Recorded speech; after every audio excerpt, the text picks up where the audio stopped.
Сәлеметсіздер ме, қайырлы күн құрметті оқушылар. Бүгін сіздермен анатомияны бастайтын боламыз. Яғни анатомия деген ғылым не? Бізде адам ағзасын және оның құрылысын, мүшелердің қызметін зерттейтін ғылым саласы болып табылады. Қазіргі таңда сіздердің көріп отырғандарыңыз бұл адамның жалпы сұлбасы. Яғни біздің егер теріміз болмаған жағдайда көрінетін сұлбасы болып табылады. Адамдағы барлық мүшелер әртүрлі бөлімдерге бөлінген.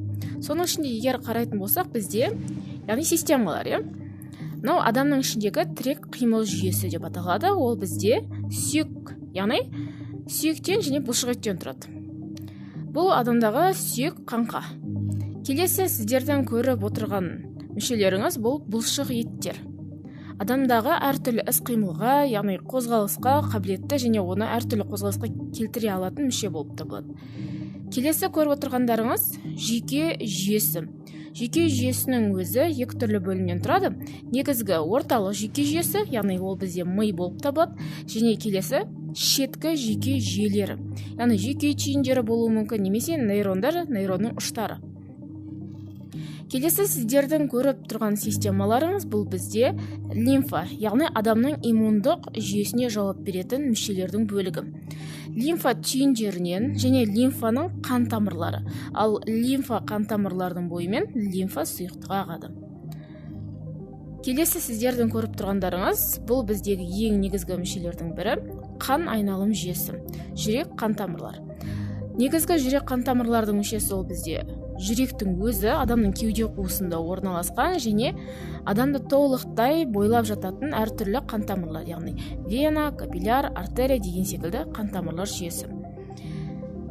Және біздегі ең бұл жалпылама, яғни сыртқы келбеті мүшелердің жүйесі, ал енді мүшелердің жеке өзімен танысайық.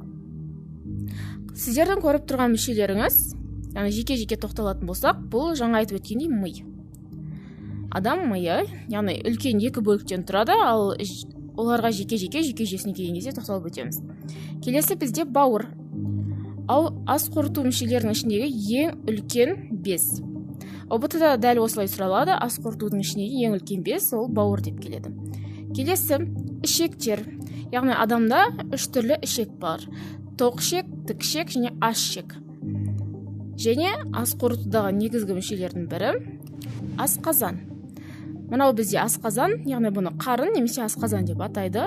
Ал мынау сіздердің көріп тұрғандарыңыз бұл бізде ұлтабар немесе 12 елі ішектің жоғарғы бөлігі деп аталады.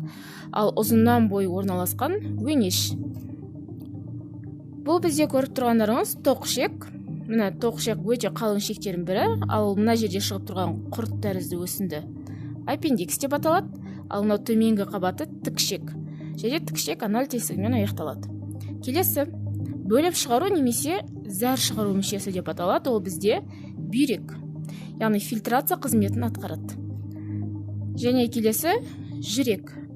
Яғни жүректің өзі бұлшық ет болып табылады, бірақ өзінің ерекше қабілеті бар. Ол үнемі тоқтаусыз жұмыс істеуге қабілетті болып келеді. Келесі өкпе, тыныс алудың негізгі мүшесі. Адамда екі өкпе бар, сол жақ және оң жақ өкпе бөліктерінен құралған.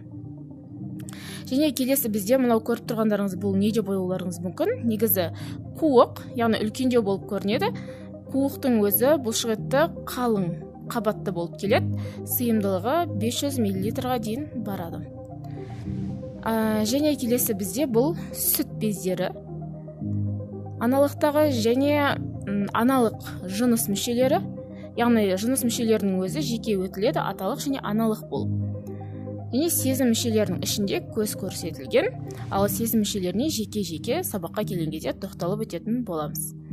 Адамның жалпы құрылысына келетін болсақ, әрбір жеке мүшелерді тоқталып қамтамасыз етеміз. НТ-да, яғни ОБТ-да әрбір мүшелердің өзіндік сұрақтары бар болып келеді. Мысалы айтатын болсақ, бізде оң жақ өкпе мен сол жақ өкпенің өзіндік сұрақтары, яғни оң жақ өкпе бізде 3 бөліктен, ал сол жақ өкпе 2 бөліктен келеді деген секілді. Бүгінгі таныстыру сабағы осымен аяқталды, құрметті оқушылар. Әрбір жеке, яғни мүшелерге, жүйелерге сабақтарды тоқталатын боламыз.